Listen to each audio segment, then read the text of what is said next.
Chapter 4. The next night, Zook wakes and checks his messages, seeing one from the client telling him where she is staying. He puts on a different jacket, and then realizes what they were up to, and leaves the jacket at home. He gets a military-grade bulletproof vest to throw on, and his employees do the same. Military surplus isn't great, but it is better than a plain jacket. Bite looks like he wants to go, but they don't let him out. It is too dangerous. Hey Bite, you need to stay here. Zook tells him.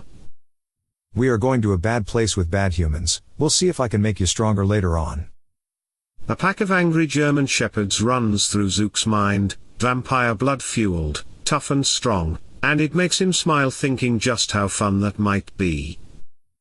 They make vests for K9 units. He might have two, but he is going down another rabbit hole in his mind. He pets the dog who whimpers a little, feeling left out. Steve comes back in to pet him too, calling him a good boy. That makes him wag his tail a couple of times, but then it stops, as they leave. They drive to the meeting place for the night's festivities, and Mick is already there. Mick suggests, "You knock, give me room to walk in. And try to play it nice, otherwise, I'll get the books if we have to run. Ask for Tim." They all nod. Zook knocks on a door, with graffiti and spray paint all over it. He can't make heads or tails of what it is supposed to show, but seconds later the door opens. A gang member with a tattoo on his neck opens the door. "Yo." One word comes out of his lips, and he stands there blocking the door. Zook answers. Look in for Tim, we got business. He put on the thickest gang member accent he could in his voice. His hired help barely contained their chuckle. The man closes the door and walks in. Zook turns on his ability to hear things very well, heightening his senses to that of a dog's to hear through the door, spying on the conversation in a muffled tone. "Yo, Tim, you got business with some white guy." This coming from another white-skinned gang member. "He asked for you, and he has some gear with friends." He gets an answer from another. "No gun, and no friends, but I have dealings all over. Sure, we can talk." The man walks back. Zook turns off the extra perception that gets really loud using it during regular conversation. The guy answers the door. "No homies, and you gotta leave your piece." He activates his ability to see the aura of those with which he deals, and from what he can tell he's dealing with a human. He turns on his charm, that is to say, his blood power to manipulate the human. You will walk out, and pat me down, find no gun, and allow me in. My friends can stay outside. You will not remember me telling you to do that. The man's eyes glaze over, and he walks out. He pats Zook on the shoulder and arm once, and he walks back in. Steve and Bud would wait outside. For now, they knew their cue. Zook does as instructed, and walks through the door with a little room to spare. He walks into what looks like a storage area. A lot of boxes, or things that have been falling off of trucks, are all over. He walks around them to a guy sitting in an office chair behind a desk. The seeming boss has tattoos on his arms and up his neck, with a couple of open books in front of him. "How do you know me?"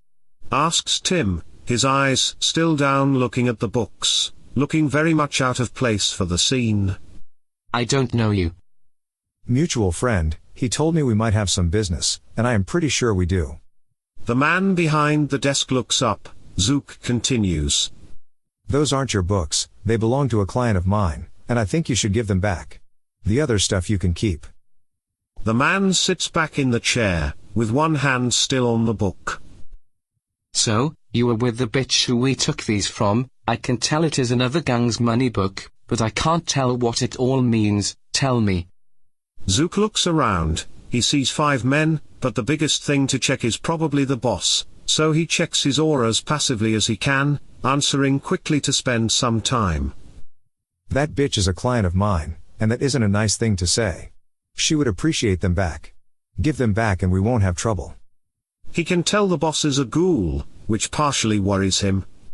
Tell me who it is for, and I'll tell you if I can give it back. He answers, keeping one hand on it, but pulling a gun. The rest of them pull guns, which he does have to admit is a little intimidating. Zook puts his hands out in front of him. Look, guys, we don't need to start anything here. He walks back to where there were some boxes that he can jump behind, which makes them hesitate. You don't really want to destroy some of your merch you have around here, do you? Look. I'll give you a couple hundred for the books, you don't even know who they are for, you can make some cash, and we can all leave here without anything crazy. Tim answers, 5 large, and you can walk out of here, alive, with the books. Zook shakes his head. Not a chance, I'll give you one more. A deafening shot echoes in the large warehouse. Zook jolts back with a quarter-sized hole through his shoulder, and bullets fly. All of them are terrible shots, but soon, bullets stop with yelling behind them. Don't put holes in shit we can sell, you fools. Walk up there, and get him. Zook pulls out his handgun, stands up, and shoots out, winging the boss in the arm, and dropping back down. The door bursts open as Steve and Bud come in, guns drawn. The doorman flops to the ground holding up his hands, with 2 guns pointed at him, with an easy line of sight, by 2 guys who know what they are doing. According to some gestures from those 2, the doorman drops his gun, and slides it toward them. The gun is picked up by Steve. Bud pats him down, and Steve takes out a zip tie, to get this man's hands behind his back, to hold them like handcuffs. They quickly take up flanking positions to Zook, and wait behind some other boxes. More shots ring out from above them. Zook looks around the box with a vantage point, and sees Mick, actually seeing him, which is not part of the plan, looking astonished. Zook looks on an above catwalk to see someone with a gun pointed in Mick's direction, his blood-powered camouflage broken, and a bullet disrupting his power. Mick is standing right behind the desk about to grab the books, and 3 men put guns on him. The hell, how'd you get back here?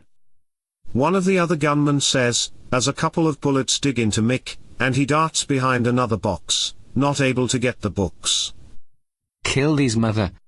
Bullets fly towards the gang boss, 2 hitting his chest, and while he spins, another hits his arm, and he hits the ground. These come from Steve and Bud, as they drop back down behind boxes. Thonk. Thonk. Almost simultaneous bonks. From somewhere, 2 gunmen flop to the ground from the gang. There are 2 that are hiding in the area against them, somehow. Seconds later, there is another bonk a ways behind another set of boxes, as another body flops to the ground. That sound is obvious, they've heard it a few times recently. A call screeches out. The hell, how did they grab the books? Zook, Steve, and Bud stand with guns drawn toward the gang members. There are only a few left. Tim lifts his eyes over the desk, and finds an empty space where the books used to be. You should have made the deal, big guy. We'll show ourselves out. Tim falls back behind the desk again, and calls out. You sons of bitches are dead, you hear me? Dead. He screams out, but it isn't very convincing. He is not doing well. The volume of the cursing is not loud in the large place, probably weakened from the gunshots. They walk back, and turn the doorman over so that he can see the intruders. Zook uses his influence to make the man forget them, how they look, and whatever car they have, along with any other car for the night. He can't remember them. They walk to the door, which is open and it has many bullet holes, almost loose from its hinges. They walk out, and standing outside are Mick and Petey. Petey is holding the books that were on the desk, and he is handing them out to Zook. Petey says, If I want in, you're welcome. Sorry about the biting. Corn, my mind gets muddled sometimes. Oh, they have a vampire with them, not one from our organization, of course. I didn't recognize him. He found Mick here and shot him. Mick is healing from a couple of wounds. He wasn't a ghoul, no ghoul could have caught Mick, so I checked him. Yep, he is one of our types, but we didn't recognize him. I hope this makes us partially even. He answers. Zook smiles. Sure, Petey, thanks for the help. It is not a bright idea to have these guys on your bad side. They all separately drive off. He texts the client to see if she is still up, letting her know he has the books, and is checking with her, whether she wants the books tonight. He gets a text message back within 30 seconds, answering, "Absolutely, I'll be up," and he imagines how she looked with a smile. He actually hasn't seen one on her face yet, so far all doom and gloom. About an hour later, making sure they aren't followed or anything from the activities, they use the tricks of the car, bear traps, and even marbles rolling around on the floor, which should break any use of the hiding blood power. They continue on the way to take the books back to the client.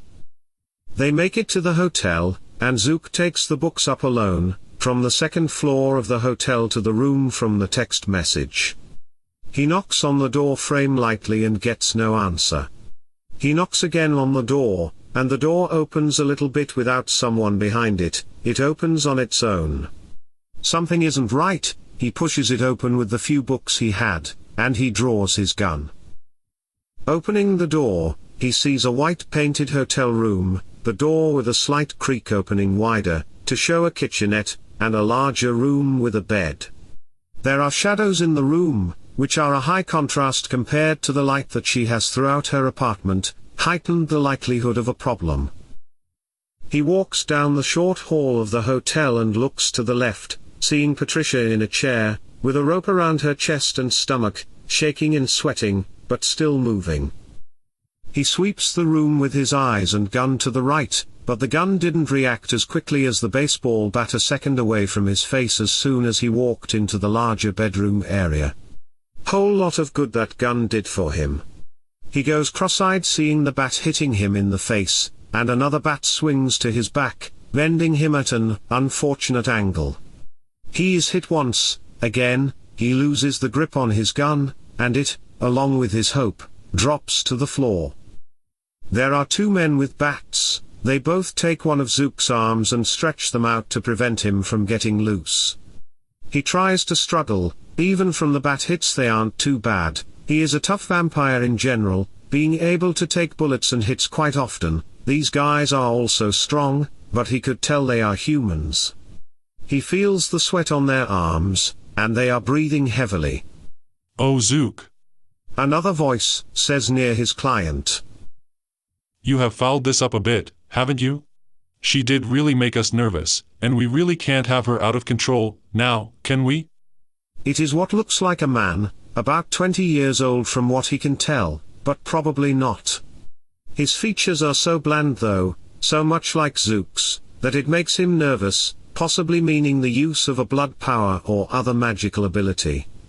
The man stands behind her, his hands on each of Patricia's shoulders.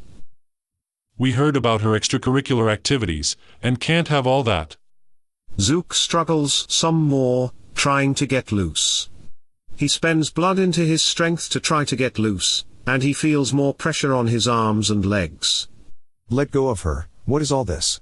Zook calls out from the floor, and feels his beast start to try to take over, not able to control it too well at the moment. Tisk, tisk.